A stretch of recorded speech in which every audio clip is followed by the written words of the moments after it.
अच्छा, अब ये पूछा हुआ the access key attribute specify a shortcut key to activate an element.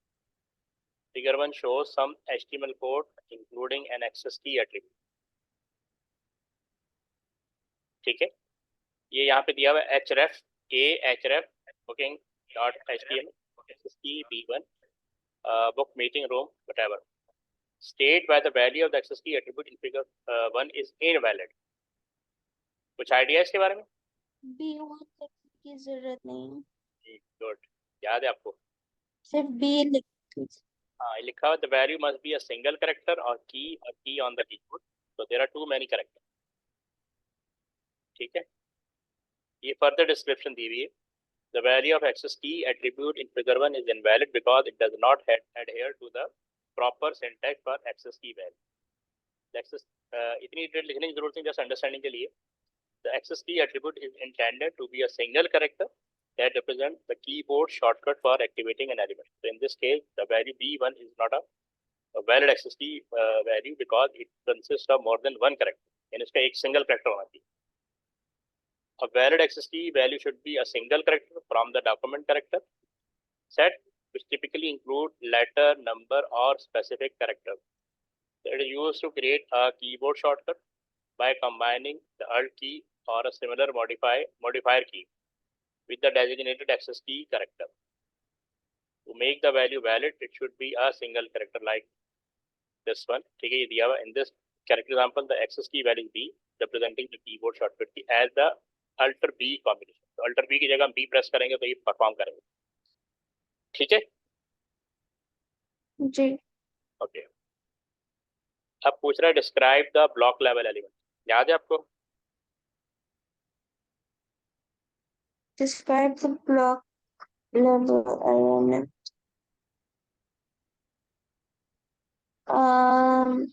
ये इतना याद है।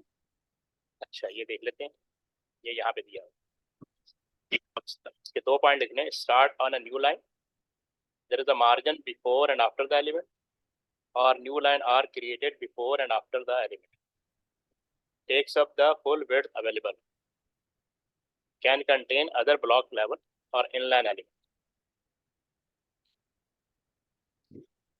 ठीक है, क्लियर? इसके एग्जांपल आगे दी हुई. A block level element in HTML is a type of element that is typically used to structure the layout and organization of content on a web page.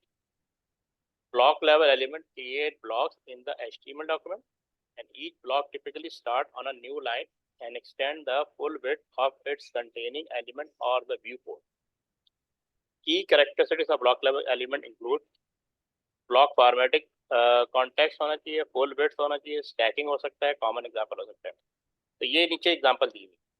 डिफ जो हम लिखते हैं, डिफ के अंदर जो कुछ भी आप लिखेंगी वो ब्लॉक लेवल पर क्या बोलते हैं इसको, कॉन्टेक्स्ट होगा. या पैराग्राफ, ये पी फॉर पैराग्राफ, H1 इनके दरमियान जो कुछ आप लिखती हैं दैट इज अ पैराग्राफ. फिर H1 to H6 ये सब ब्लॉक लेवल है. ये सब क्या है? Block level element. ये नीचे एग्जांपल.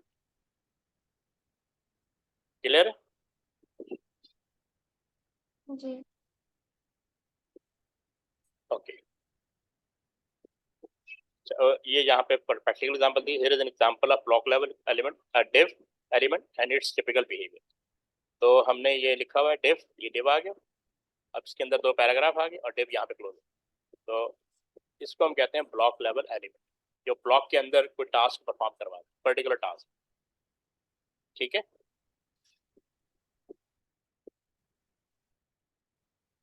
जी, ओके. अब ये देखें. Figure 2 shows how a web page must be displayed in a browser. The HTML code should display the heading to do list, ये जिस तरह ये आ रही, और display the paragraph, these are the tasks that need to be completed. Display the nested list, ये nested list आ गई. इस तरह की लिस्ट आपने शो ऑफ करनी. The page does not display as intended because there are 2 errors in the HTML code. Open file Q01 C, ये आपके पास है फाइल? ये आपके पास है ना? open file q01c.html in a browser to identify the error. तो आप परफॉर्म करेंगी या मैं आपको दिखा दूं? आई थिंक मैंने ये सारे परफॉर्म किए हुए हैं। हाँ, ये लास्ट टाइम किए थे ना हमने, तो थोड़ा मैंने कहा रिवाइज कर ले इसको, आपको आइडिया हो जाएगा ना फिर से, क्योंकि आगे के नहीं किए हुए ना, जो आगे जो आएंगे ना क्वेश्चन 4 से। अच्छा, तो ओपन फाइल q01.ch, ये आपने फाइल ओपन करनी है, ठीक है। ये आपको उसके जो आपकी जो विनजिप फाइल होती है उसके अंदर सारी चीजें दी होती है। आपको आइडिया है ना कि किस तरह ओपन करना है इसको, हाउ टू जी अमेंड जी in a browser to identify the error, open the file in your editor. आपके पास इंस्टॉल है ना वो VS code, amend the code to correct the two error, जी ठीक है। और उसके बाद आपने save your amended code as q01 finish.html के नाम से आपने सेव करना है। अब ये देखें, ये मार्किंग सी में दिया हुआ है, इसमें एक तो एरर ये आ रहा है H1 टैग, यानी आपको जब आप ओपन करेंगी तो उसके अंदर ये पूरा दिया होगा, ठीक है। तो इसका जी एरर क्या है, H1 टैग क्लोज /H1, ठीक है। एक तो ये है अनऑर्डर लिस्ट, यूएल का मतलब होता है unorder list, tag added after list, arrange for refreshment at 10 AM, tag added after list. अब ये लिस्ट यहाँ पे नीचे दिया हुआ, arrange for refreshment at 10 AM, और इसको यहाँ पे क्लोज कर दिया। And before list this one coffee for 8। तो यहाँ पे ये दो एरर थे जो इन्होंने बताया कि आप क्या करेक्शन की। तो ये यानी H1 tag close, tag close यानी क्लोज नहीं होगा, ठीक है। ये H1 को यहाँ पे क्लोज किया हुआ है, ठीक है। जी ओके ओके। उसके बाद देखिए जो हमने ये भी यहाँ पे जो करेक्ट करने के बाद ये आपके सामने ये नजर आ रहा है, तो इसको मैं यहाँ पे आपको शो कर देता हूँ। क्या कहते हैं,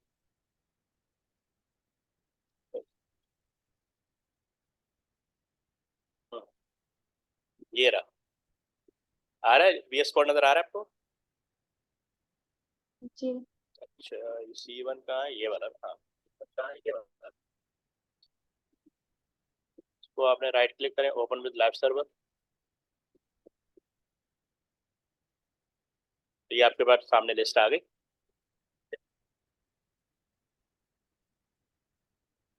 ठीक है। जी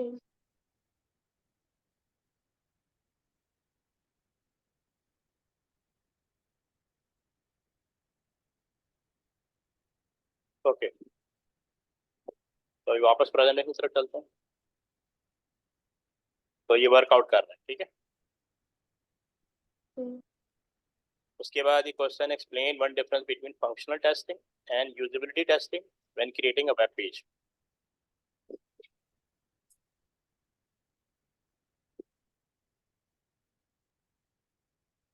एंड ठीक है, याद है कुछ फंक्शनल टेस्टिंग और usability testing? explain one between usability testing and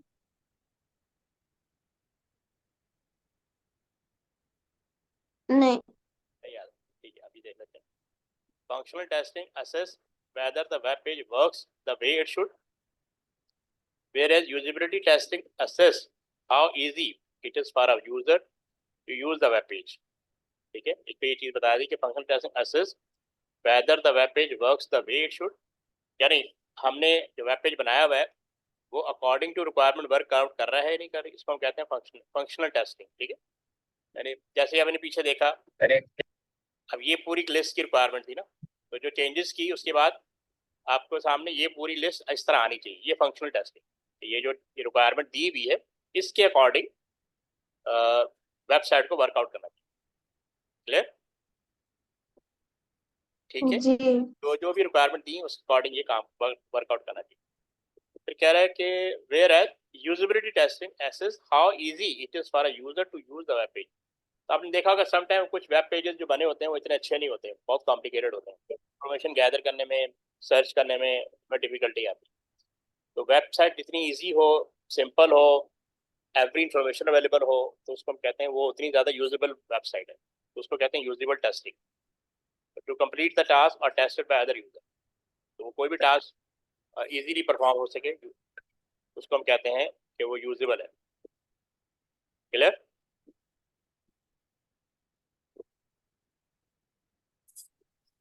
ठीक है, जी। ओके। वन, ये आगे फर्दर डिटेल दी। वन की difference between functional testing and usability testing lies in the aspect of web page they focus on and the goal they aim to achieve. Functional testing is this type of testing primarily focus on ensuring that the individual component and feature of web page function as intended. यानी जो define किए गए उसके according होने. It involves validating that the function, process or feature perform correctly according to the specified. So functional testing aim to identify issues such as bugs, error or unexpected behavior in the functionality of the web page. ठीक है?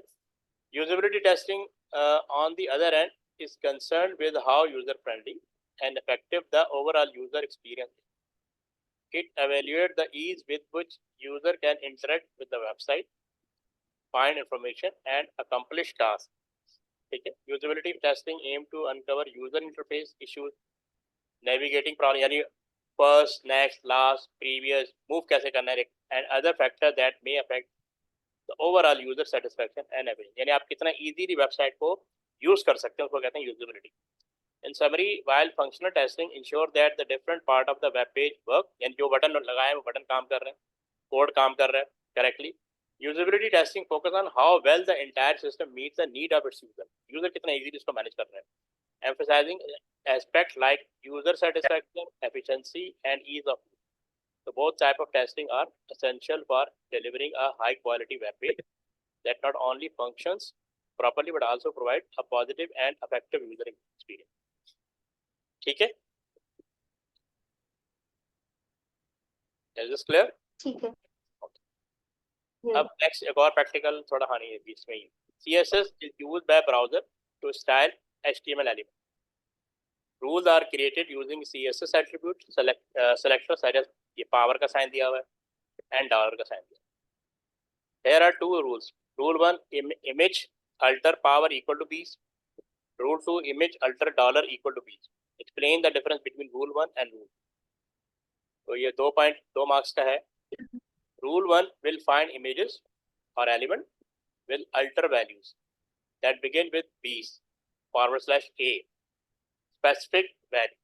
So whereas rule 2 will find images or element with alternative का मतलब alternative value that end with the bees /a specific value. ये दो.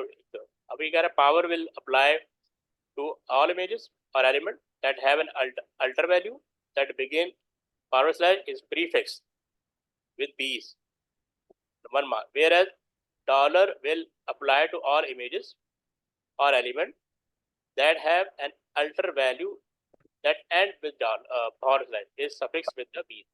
तो main difference ये है कि एक में ये / पहले आ रहा है पावर के साथ, और एक डॉलर के साथ जब यूज करते हैं उसको एंड में लगाते हैं. ठीक है, ये क्लियर है? जी। ओके. Now see ये further detail दी हुई. The CSS rule provided use attribute selector with power and dollar symbol which have specific meaning in this context. Here is in addition of the difference between rule 1 and rule 2. Rule 1 क्या है? Image alter power equal to bees. This selector target image element where whose alter attribute begin with the exact string bees. ठीक है, इसके फौरन बाद bees start हो गया. The power symbol in the attribute selector denote the start with condition. Example, this rule would match an image with an alter attribute like bees are flying. इससे match कर रहा हूँ. Rule 2, image alter dollar equal to bees.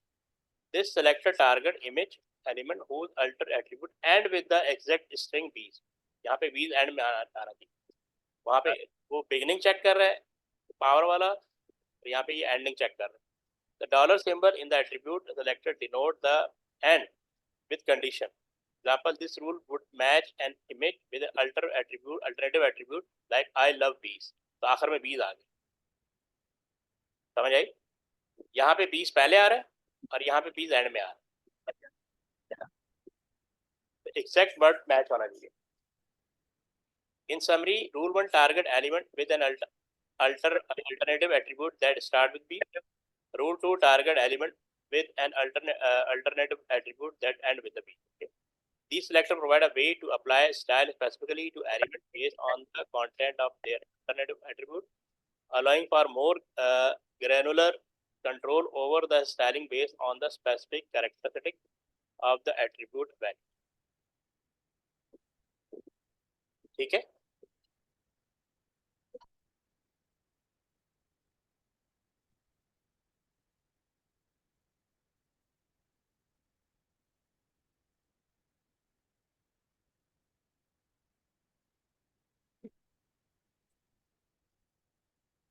Got it? This is that. Ji. Okay. आवाज आ रही है आ रही आपको sir? आ रही. ठीक है. ओके. अच्छा, अब ये आ गया figure 3. Include the code for a navigation button.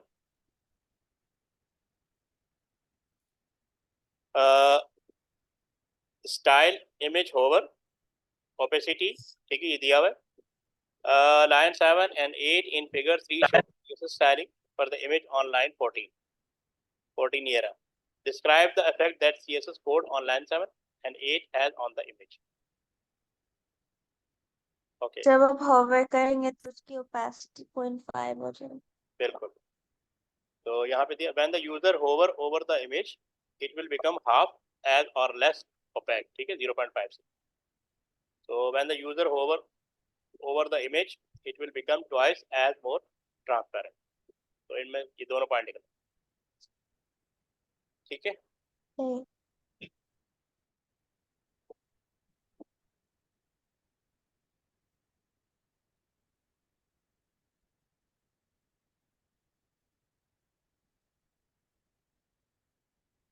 Okay, ये further detail the.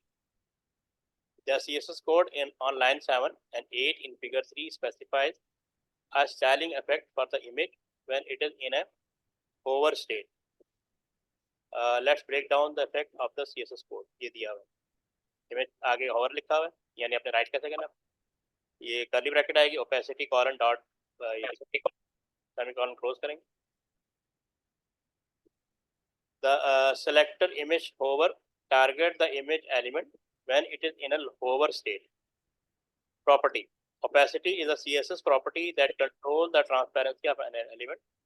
The value .5 indicates 50% opacity, making the element semi-transparent. ठीक है. When the user hover over the image with the mouse cursor, the opacity of the image will change to 50%, giving it a semi-transparent or faded appearance. This is a common technique used to provide visual feedback to user when they interact with element on a web page. In this case, the image becomes partially transparent when the user hover over it, so creating a subtle visual effect. ठीक है. अब next देखते.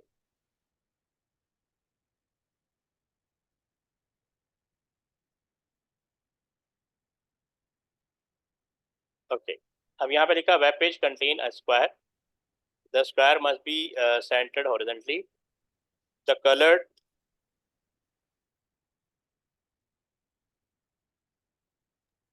colored gradient in the square must be purple, blue and orange. When the user hover over the colored square, it must take 3 seconds to transition into a rectangle. Open file q02c.html in your editor. Amend the CSS code to display the colored square and implement the hover effect. Save your manual. अभी एक 02c हमने देखने को.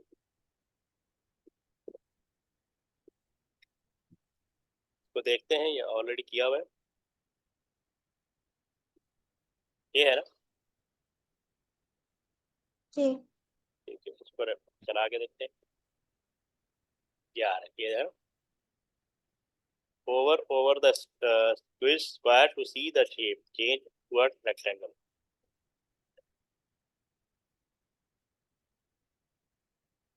ठीक है, तो ये जो चेंजेस थी वो हमने परफॉर्म कर दी। ये 3 लाइनें चेंज हुई। Add your code to centre the shape across the page, margin auto कर दिया।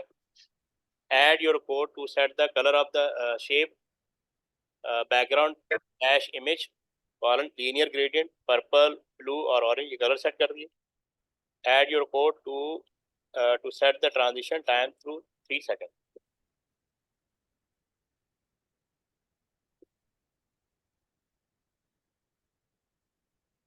Okay,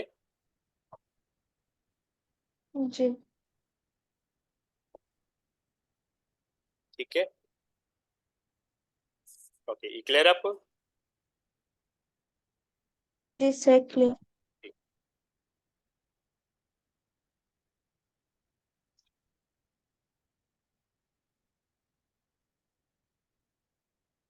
A web page contain a partially completed meal coupon that need to be formatted using CSS.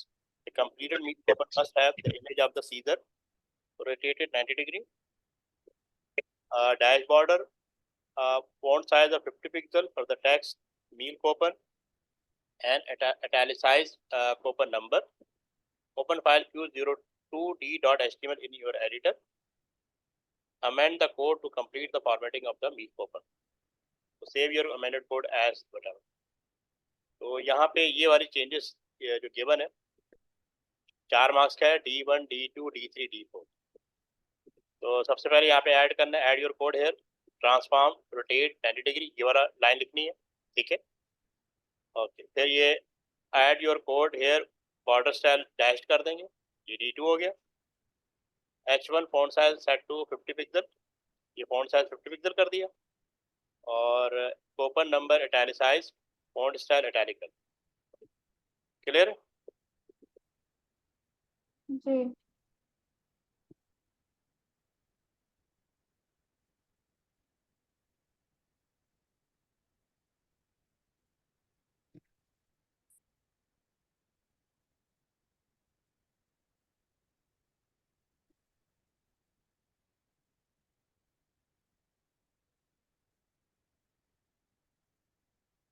ठीक है, आगे चलते, ये दिया हुआ पूरा, ठीक है। ये वहां देख भी लेते हैं पार्टी कैसे परफॉर्म कर रहा है, ये है, ठीक है।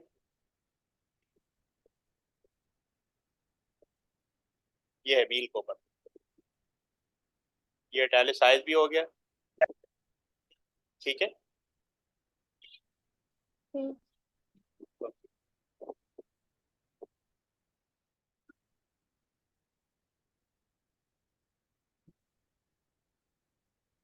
अब ये थोड़ा बड़ा टास्क आ गया। JavaScript provide interactivity of for web pages.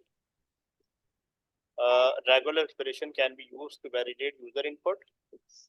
This is an example of a regular expression.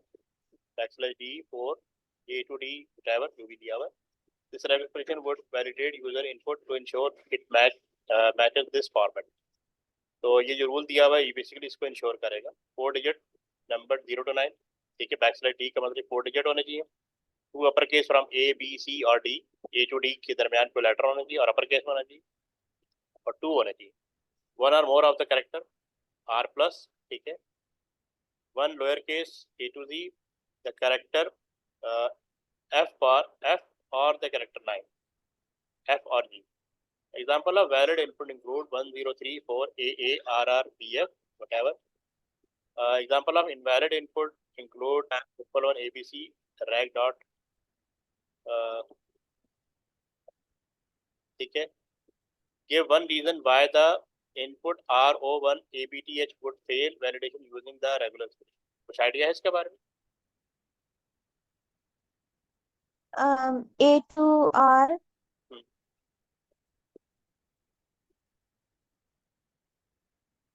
Okay, ये A to R लिखा।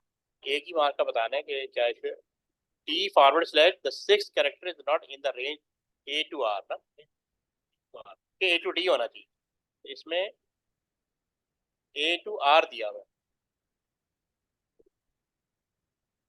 ठीक है, इसलिए इनवैलिड हो रहा है।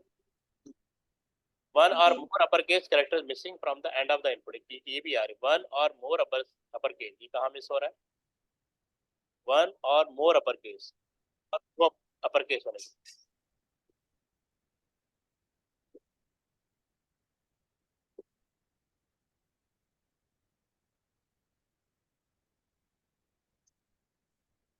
यानी जैसे इन्होंने वैलिड दिया 1034 हो, पहले 4 डिजिट है, दो कैपिटल वर्ड आ गए, फिर आर आर बी एफ आ गए, वन और more of the character R, one at least one होना चाहिए,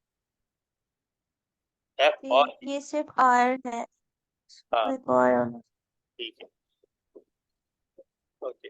अब इसमें दिया the regular provide is R, one reason why the input R A would fail validation.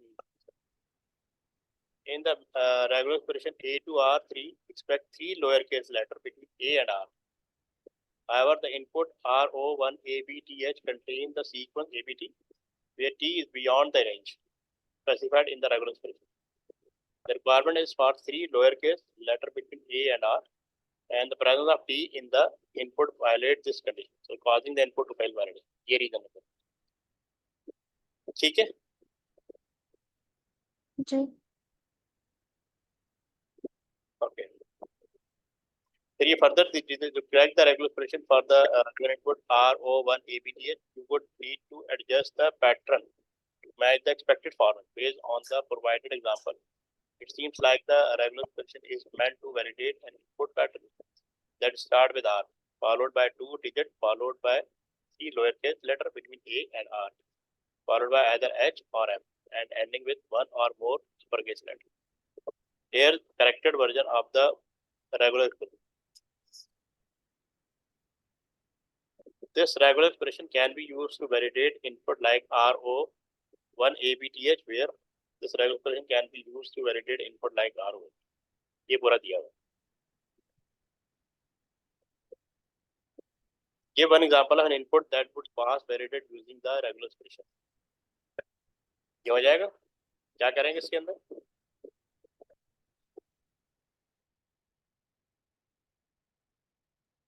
R लिखेंगे, अच्छा ठीक है.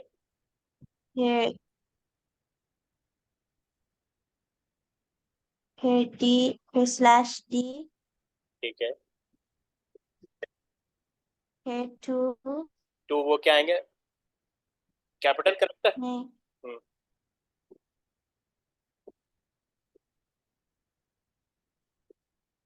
फिर A R के बीच में कोई से भी 3 लेटर्स लिखेंगे, ठीक है.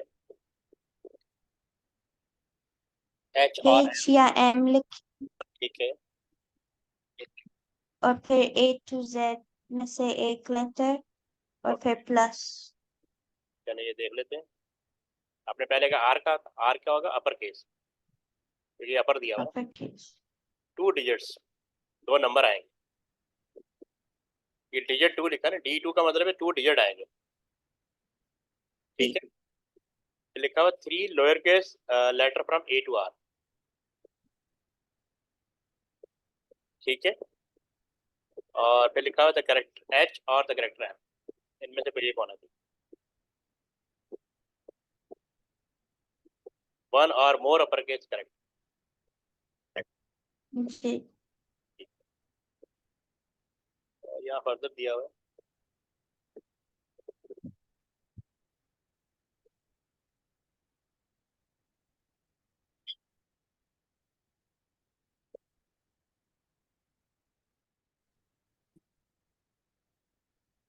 एग्जैक्टली 2 डिजिट, ये 07 दे दो, ठीक है.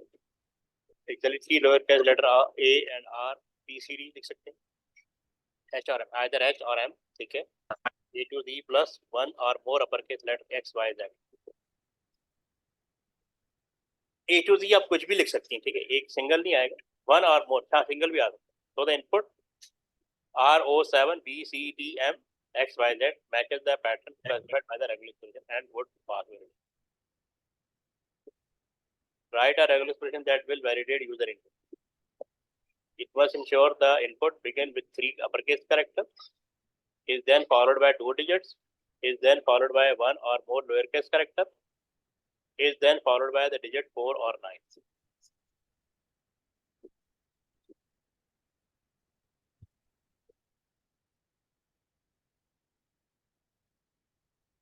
ये बन जाएगा?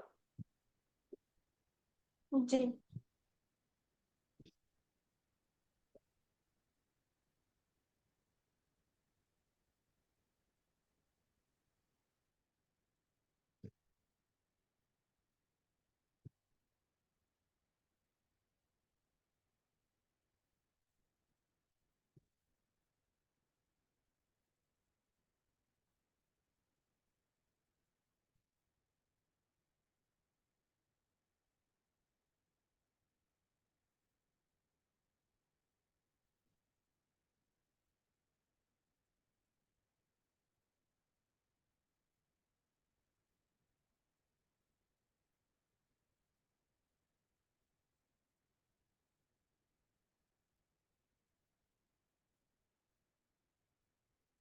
तो क्या होगा?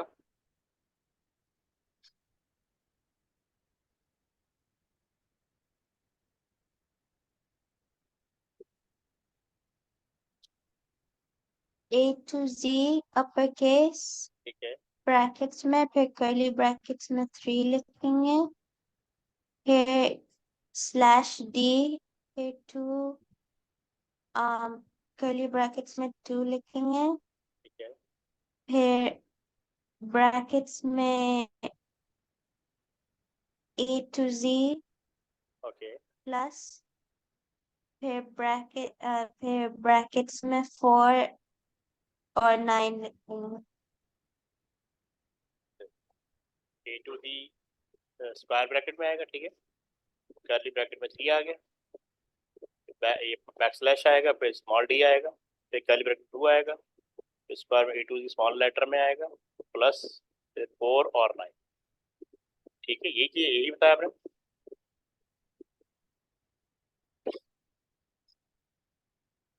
ठीक है, कोई गलत है आपका? जी सारा सही है? जी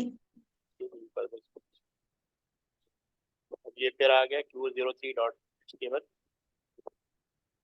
The code must allow the user to input 2 number and click the submit button. Compare the number, display the message, the number are the same if the number are the same. Display a message that is 3 is higher than 2, the number are different. The code contain an incomplete JavaScript function. Amend the JavaScript function so that it compares the number, displays the relevant message, save your amended code as Q03C finish.html.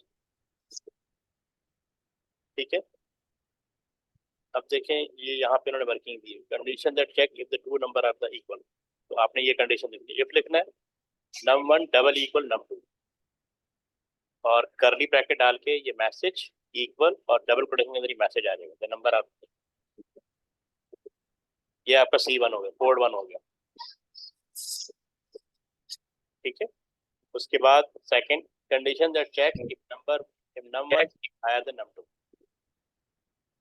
ठीक है, else if num1 greater than num2 curly bracket message equal to num1 plus is the higher than plus num2. Here else message that run num2 is higher than num1 or num1 is lower than num2 or code for the display of the num.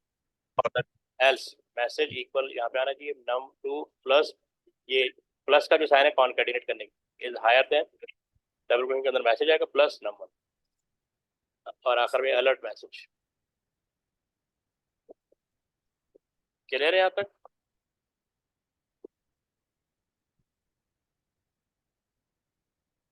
जी ये देखें ये पर working की हुई है, ये input लेने के लिए बाहर, क्योंकि पहले इसने कहा था इनपुट लेना है ना, allow the user to input 2 number and click the submit button. तो ये बेसिकली मेरा ख्याल ये पहले से हुआ होगा, var num1 equal document dot attachment by ये num1 equal num1 equal num2 var message ये blank आ रही है, ये चार चीज change, display the message in the output paragraph. उसके बाद ये आपने राइट करना है। ये अब चलते हैं उसके अंदर देखते हैं क्यू कौन सा था ये, Q03।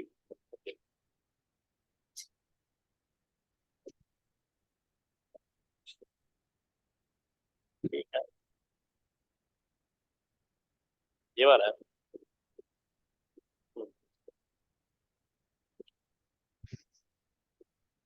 ये आ गया, ये फर्स्ट नंबर 3 और ये 2। 3 इज हायर देन 2। काम कर रहा है कोड, नजर आ रहा है आपको? जी जी। तो दोबारा कराऊंगा।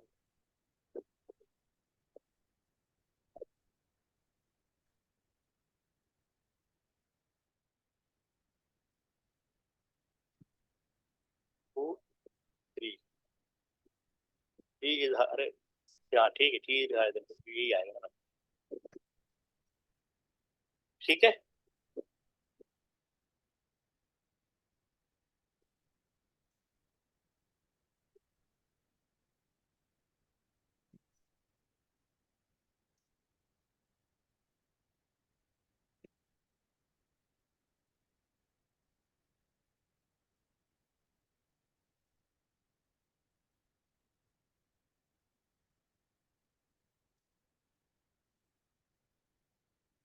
अच्छा फिर कह रहा है open Q03.h1 in your editor. The code must allow the user to input last name and the first name.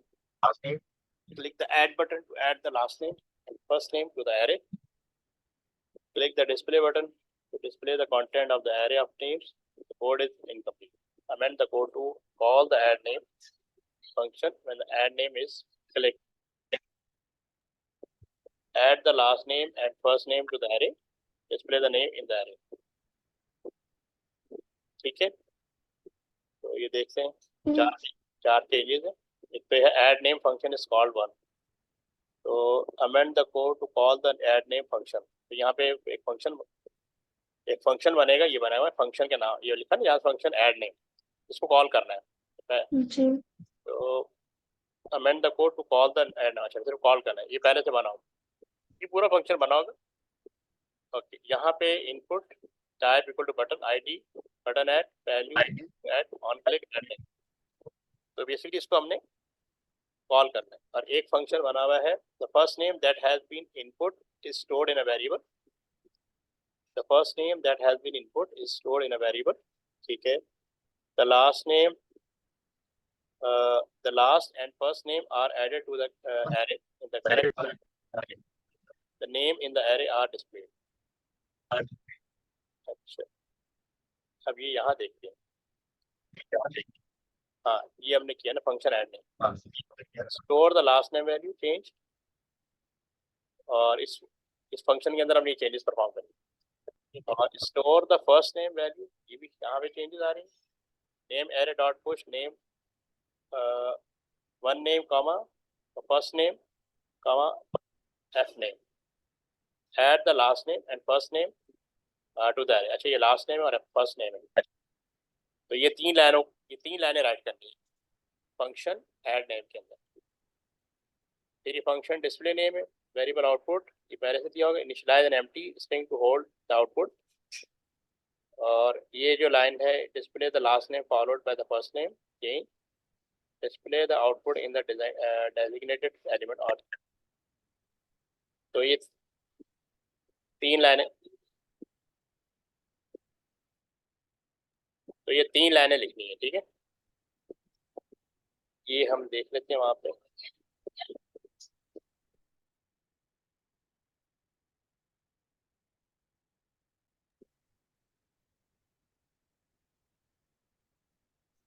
ये बाकी कोड दिया हुआ होगा ना, amend the code to call the add name, ये अमेंड करना है। ठीक है, और एलिमेंट टू डिस्प्ले और बाकी यहाँ पे करना है। चलिए देखते हैं।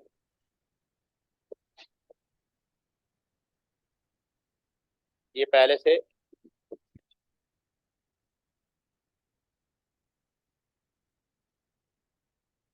ठीक है, सैंडरसन एली, हाँ जितने नेम ऐड हुए डिस्प्ले कर रही है।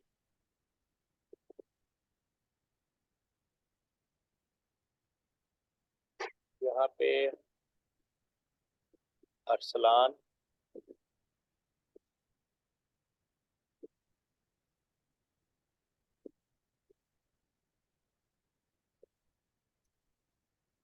अहमद को ऐड किया, बस ये ऐड हो गया। जी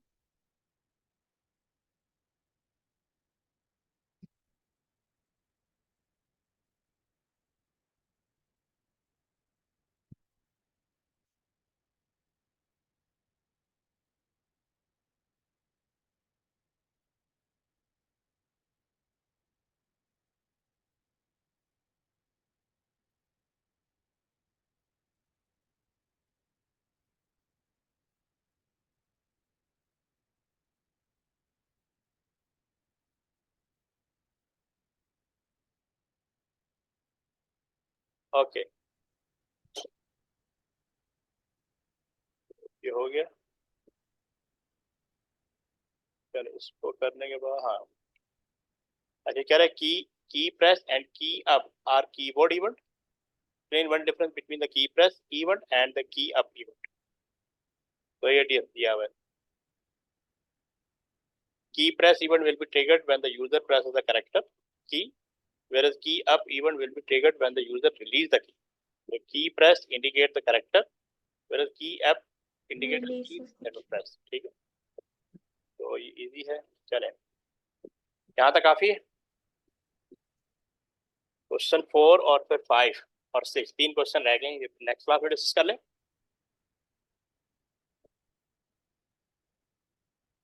हेलो, जी मैंने कहा यहाँ तक काफी है, जी तो नेक्स्ट क्लास में डिस्कस करें। नेक्स्ट क्लास कब लेंगी? नेक्स्ट क्लास थर्सडे को सर। ठीक है, कर लीजिए। ये फिर हम 3 4 5 और 6 को डिस्कस कर लेंगे। अच्छा आप ये ठीक है सर। इस पेपर पता है ना आपको, ये कौन सा आप अपने एंड पे इसको परफॉर्म कर, कोई कौन सा इसकी प्रैक्टिस जी बहुत जरूरी 23 का पेपर है। है। हाँ 23 का। और पेपर कौन कौन से आपके पास? 19 20 21 22 मैंने आपको सारे भेजे। हाँ एक सेकंड, मेरे पास नवंबर 21 है, ठीक है, और जून 21 है। जी तो आप मुझे अच्छा मैं आपको भेज दूंगी मैं। आप दोबारा भेज दीजिएगा, मैं आपको। जी ठीक है, ओके, अल्लाह हाफिज़।